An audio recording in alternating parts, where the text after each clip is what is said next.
Mpango wake Samia Suluhu wa kumkamata Tundu Lissu na kisha kumwachilia kwa msamaha umeibua wasiwasi nchini Tanzania.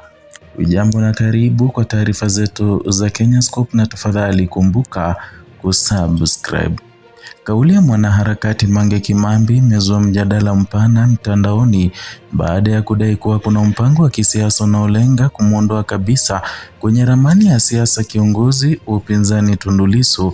Kupitia uchambuzi wake wa mtandaoni, Mange alidai kuwa mchakato wa kisheria dhidi ya mwanasiasa huyo unaweza kuishia kwa hukumu la uhaini, hatua ambayo endapo itatokea basi inaweza kumfungia milango ya kushiriki siasa rasmi nchini Tanzania. Kauli hii imekuja wakati mjadala kuhusu mustakabali upinzani hasa ndani ya Chadema ukiendelea kushika kasi, ingawa madai hayo hajathibitishwa rasmi na vyombo vya dola. Wachambuzi wa siasa wanasema mjadala huo unaonyesha hofu kubwa iliyopo miongoni mwa wafuasi wa upinzani kuhusu mwelekeo wa ushindani wa kisiasa nchini. Katika maoni yake, Mange alieleza mtazamo kwamba iwapo hukumu la uhaini ingetolewa, hatua inayofuata inaweza kuwa msamaha wa rais kwa msingi ya maridhiano ya kitaifa. Hata hivyo, alisisitiza kuwa hata kwa msamaha huo, rekodi ya kosa la uhaini ingeendelea kubaki, jambo ambalo lingeweza kumzuia kumhusika kushika nyadhifa za kisiasa siku zijazo. Hoja hii imeibua mjadala ama maswali mapya kuhusu uhusiano kati ya mifumo ya kisheria na ushindani wa kisiasa Tanzania. Na kwa miaka kadhaa, wanasiasa wa upinzani wamekuwa wakilalamikia kile wanachokiita matumizi ya vyombo vya dola kuwabana kisiasa, madai ambayo serikali imekuwa ikiyakanusha mara kwa mara.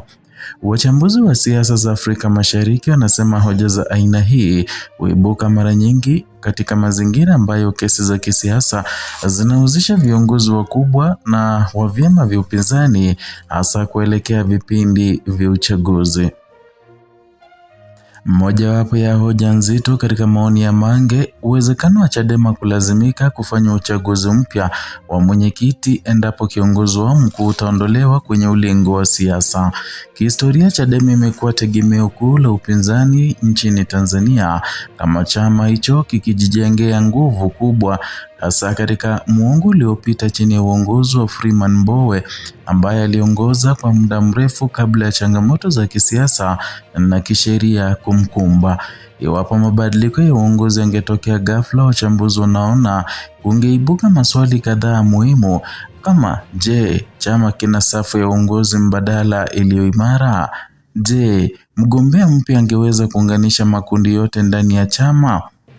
Historia ya vyama vya upinzani Afrika inaonyesha kuwa mgogoro wa uongozi mara nyingi huathiri sana uwezo wa vyama hivyo kushindana na vyama tawala vilivyopo ama vilivyo na miundombinu imara ya kisiasa. Na katika kauli ya Mange pia iligusia hofu kwamba upinzani unaweza kuishia katika kuwa dhaifu au kudhibitiwa kisiasa. Na hii hoja nyeti ambayo imekuwa ikijirudia katika siasa za Tanzania kwa miaka kadhaa. Wafuasi wa upinzani mara nyingi wamekuwa wakionya kuhusu hatari ya kile wanachokiita opposition capture, hali ambayo vyama vya upinzani vinapoteza makali ya kukosoa serikali. Kwa upande mwingine, wafuasi wa chama tawala wamekuwa wakisisitiza kuwa ushindani wa kisiasa nchini unaendelea kuwa kwa mujibu wa sheria na katiba.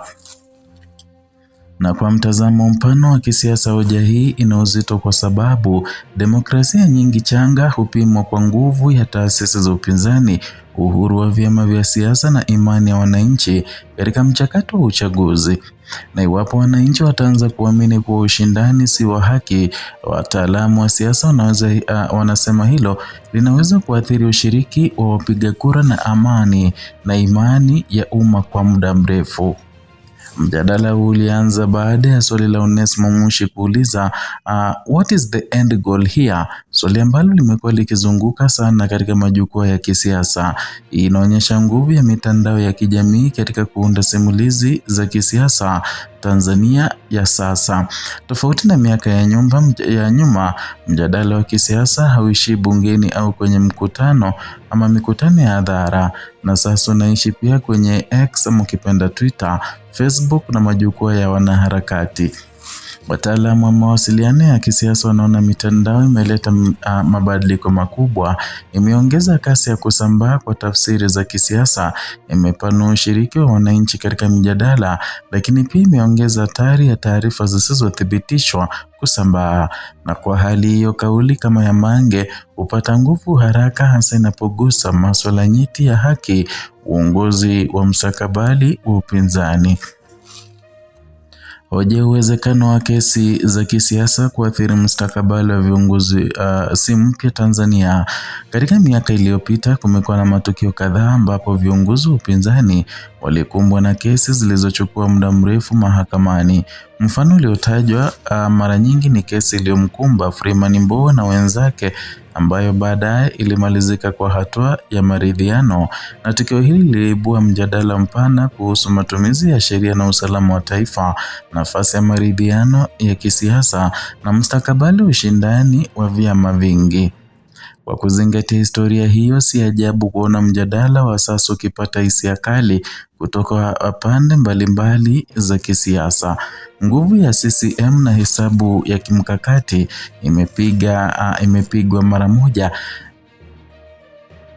Katika uchambuzi wake, Mange Kimambi alidai kuwa chama tawala kinaweza kuwa na maslahi ya kimkakati katika mwelekeo wa kesi hiyo.